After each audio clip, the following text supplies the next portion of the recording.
And this is my optimistic slide now. It's an old slide I've been using for years, but it still broadly holds. And just look at domestic lighting. If you want light, we've got fluorescence here, it's not too bad, but I think they're the low frequency ones, I think. You need electricity consumption for that, you need some transmission distribution networks, you need power stations, you need Venezuelans and Siberians to get the coal and gas out of the ground for you. If you start to put what we might look at, what we need out of that, if you want 10 units of useful light, whatever that might be, then the current light bulb of choice in the UK, and it's still a light bulb of choice in the UK, you have to put 50 units of electricity into that. The transmission distribution network loses something like between 4 and 8%, typically 6%.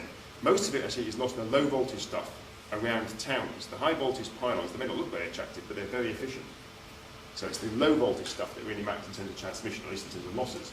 Power stations are atrocious little beasts, or big beasts, and they're typically 35 to 45% efficient. You can probably drive them up towards 50% efficient. Unless you add combined heat and power, which you don't like in the UK, because you have to spend money up front, then you can get the efficiency more higher on those, because you're using heat as well.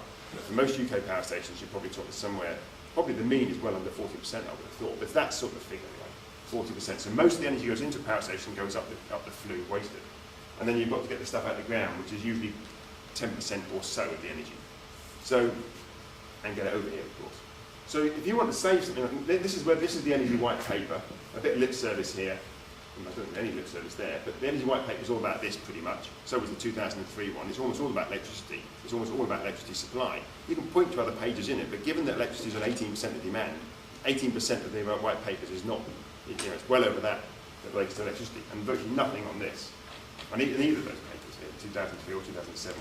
So if you just save 1 unit here, you save 13 units here. If it's more sensible, you switch the lights off and you leave a room, you save a hell of a lot up here. So this just gives you some idea. You can do this for refrigeration, for cars, for all sorts of things.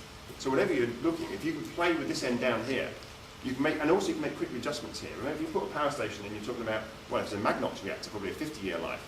But for most power stations, you're talking 25 to 50-year life for those power stations. So once you've built them, you're locked into that way of doing something. Same with planes, 30-year life for planes.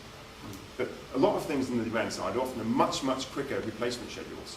So you can do something on this side quite quickly and change this. And it also allows you, as you find out that what we know about the future is almost inevitably going to be wrong, you can change what you've done. You've not locked yourself into certain ways of doing things for long periods of time. So that's my optimistic slide.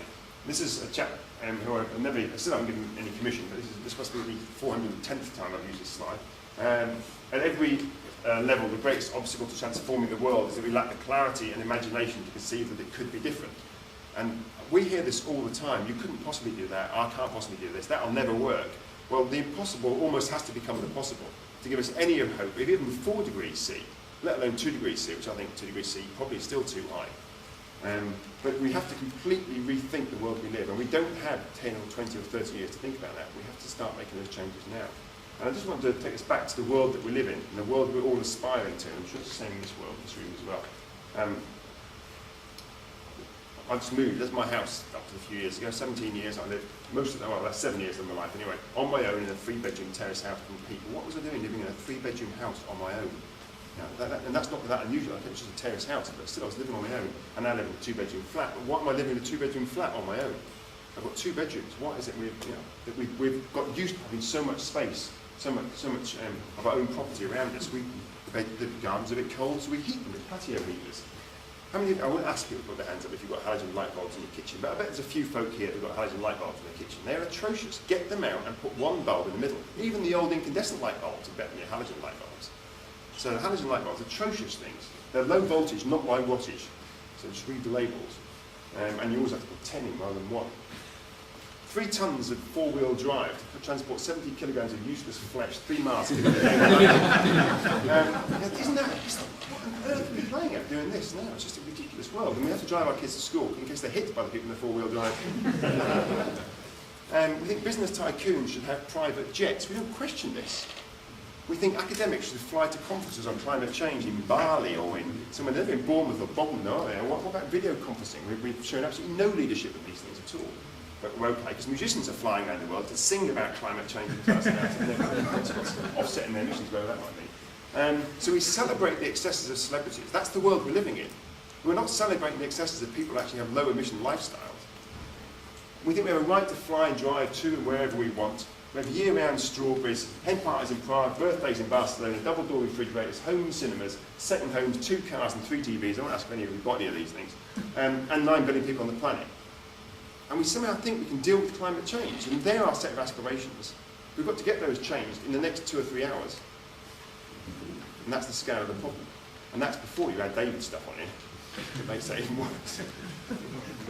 So, no, I don't mean your missions, I meant your talk. I mean, you've got on top of this, I mean, a lot of the feedback issues aren't there. There's obviously, I would say something about the issue of violence, but it's something about the issue of violence, I think, in 2 ways. I'm only thinking about this while I'm on my feet here, but one of them is to do with adaptation. How do we adapt to these rates of change, or to these levels of change? And does that have big impacts for violence, which I thought it would do?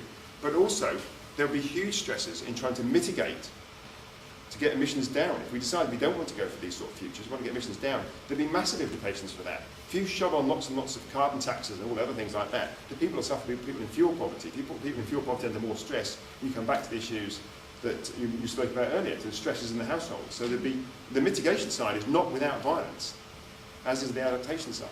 Now, unfortunately, I know nothing at all about violence. Though I was a boxer for quite a long time, so I've got to think of violence. So on that depressing note, that was it. Thank you very much. Thank you.